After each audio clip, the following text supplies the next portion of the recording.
Hello, students. I'm Rajni Purohit, Science faculty member of St. Tolaram Bafna Academy. Today, I have selected a topic of class 7th, that is heat. So, we are going to discuss the main topics of this chapter today in this part 1 of heat.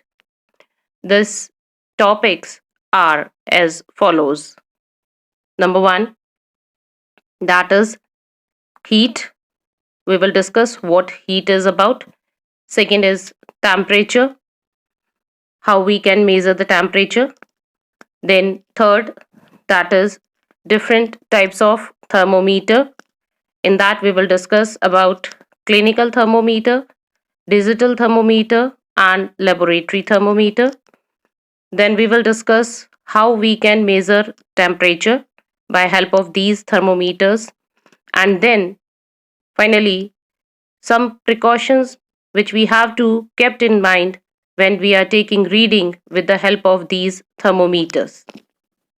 So let's begin this chapter with the two main terms, heat and temperature. First start with heat. Heat is what? Heat is actually a form of energy that flows from hot object to cold object, and in this way it is transferred from one to another. The SI unit of heat is joule. The second topic is temperature. Temperature is actually a thermal state of a body by which we can detect the hotness or coldness of an object. The SI unit to measure temperature of a body is Kelvin. But basically, we are measuring the temperature of a body in either Celsius or degree Fahrenheit. To understand the hotness or coldness of an object, what will you do? Simply, you will touch an object and you can identify that either it is hot or cold. But can we say that every time our touch is giving you 100% exact result? No, it's not maybe true every time. Why is it so? Let's perform one activity to understand this, that touch is not always giving you the exact result. So, we will perform this activity to understand the hotness or coldness of an object. So, first of all, we will take three mugs or bowls and we will label them as A, B, and C. In this A, we will take cold water. In mug B, we will take hot water. And in C mug, we will take an equal amount of hot and cold water together. Then keep in your mind that hot water should not be so much hot that it will damage your skin or your body part. Now, what will you do? First of all, you will put your left hand into mug A and same time you will put your right hand into mug B, that is having hot water. After keeping your hands for 1 or 2 minutes into the mug A and B, take both of your hands and keep it into the mug C simultaneously, which is having a mixture of hot and cold water. So, what will you observe? What your hands are giving you a feeling. That is, left hand which was kept in cold water will feel warmer, and the right hand which was kept in mug B with warm water, it will gives you a feeling of little bit colder. So this activity does not gives you exact result about the feeling of hotness or coldness by touching. So that's why we have to go for another measurement device, that is thermometer, which will give us more prominent reading about the temperature, that is coldness or hotness of an object. Thermometer is a device to measure the temperature. So here we will discuss three different types of thermometer one by one, namely clinical thermometer, second laboratory thermometer, and third digital thermometer. So let's start with number 1, clinical thermometer.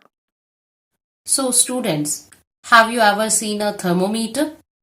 Just recall, whenever any family member had fever, we had used this kind of thermometer at home to measure the body temperature or fever. Yes, exactly.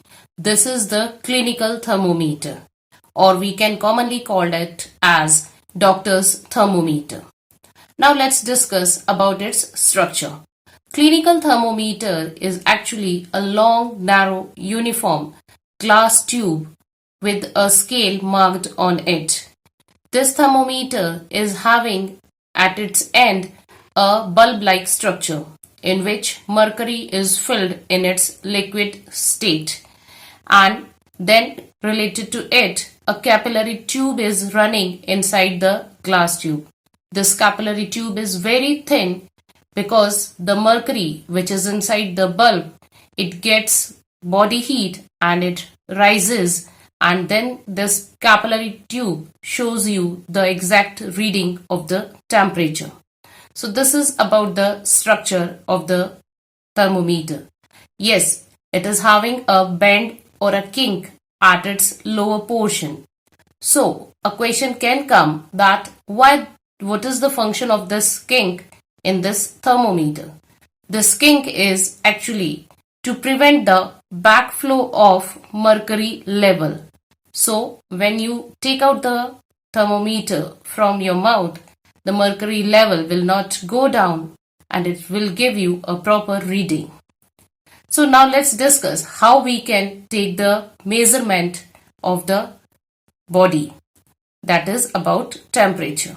For this, first we have to take the thermometer and we have to ensure that the temperature or the reading should be below 35 degrees Celsius.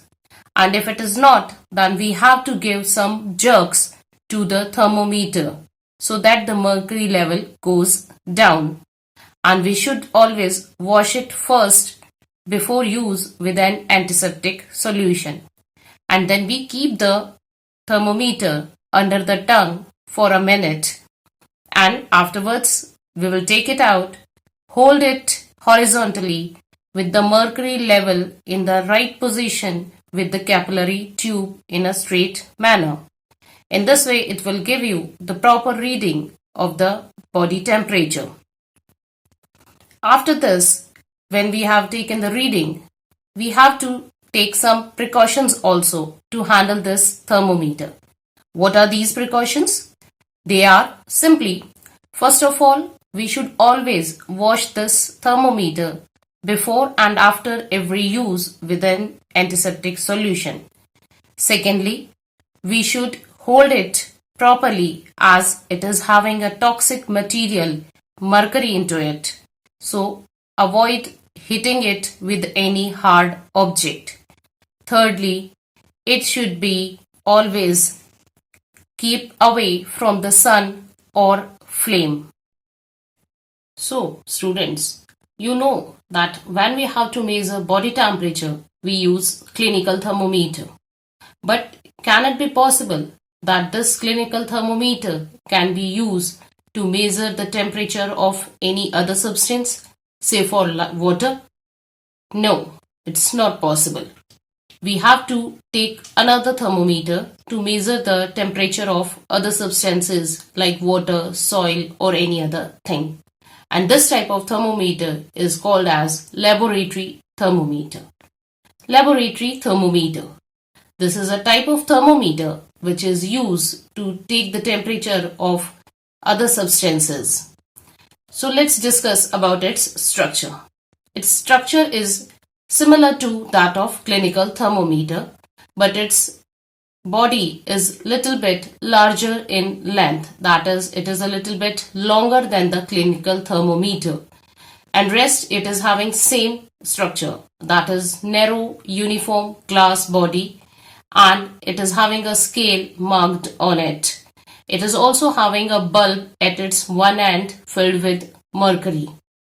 And the temperature range of this thermometer is from minus 10 degrees Celsius to 110 degrees Celsius. That is, it can take a temperature of very low or a cold substance to a very high, that is up to 110 degrees Celsius. Now let's discuss how we can measure the temperature by the help of this thermometer. For this, we require some water. We will take some water in a beaker and then we will put this thermometer into this beaker of water, keeping in mind that the base or the bulb should not touch the surface of the container, but the bulb should be totally surrounded by the substance in which it is immersed, say for water. And in this way, keeping it in upright position, we have to take the reading as it is when it was capped into the water. In this way, this laboratory thermometer will give you the proper reading of the water. But what happens if we take out this thermometer and want to take the reading? It will not give you the exact reading. Why is it so? As because this laboratory thermometer is not having any kink or a band, because it will not prevent the backflow of mercury, and so as we take out the thermometer from water, the mercury level begins to fall and it will give you an incorrect reading of the temperature. So it is necessary to keep in mind that when you are using a laboratory thermometer, the thermometer should be totally immersed in the substance and it should not touch the container. So this is how we can measure the temperature by the help of laboratory thermometer. Some precautions we have to take when we are taking reading by this. And what are they? Simple. First of all, the laboratory thermometer should not touch the container of the beaker which we are using. Secondly, the bulb should be totally immersed in the water or the substance we have taken. And thirdly, it should be kept in upright position, never be tilted. So, till now we have discussed about clinical thermometer and laboratory thermometer. Now here we will discuss few points which makes a difference in these two. Let's discuss about them. Clinical thermometer is used to measure the body temperature, whereas laboratory thermometer is used to measure the temperature of any substance.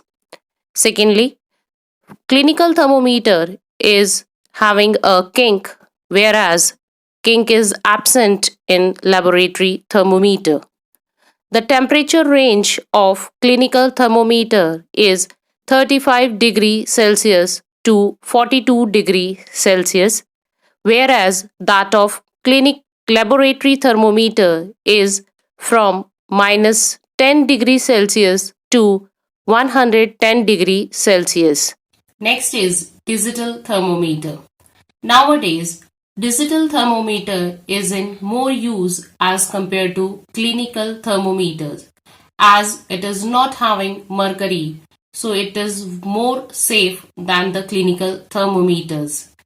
These digital thermometers, they are having sensors or chips which gives more appropriate readings, and it is easy to use, safe, and gives accurate and fast reading. Other than this, we have one more type of thermometer, and that is maximum and minimum thermometer, but that is utilized in meteorological department, that is for taking weather temperatures. It is giving us temperature about the previous day, that is maximum and minimum temperature of a day can be recorded by these maximum and minimum thermometers, and then weather forecast can be done.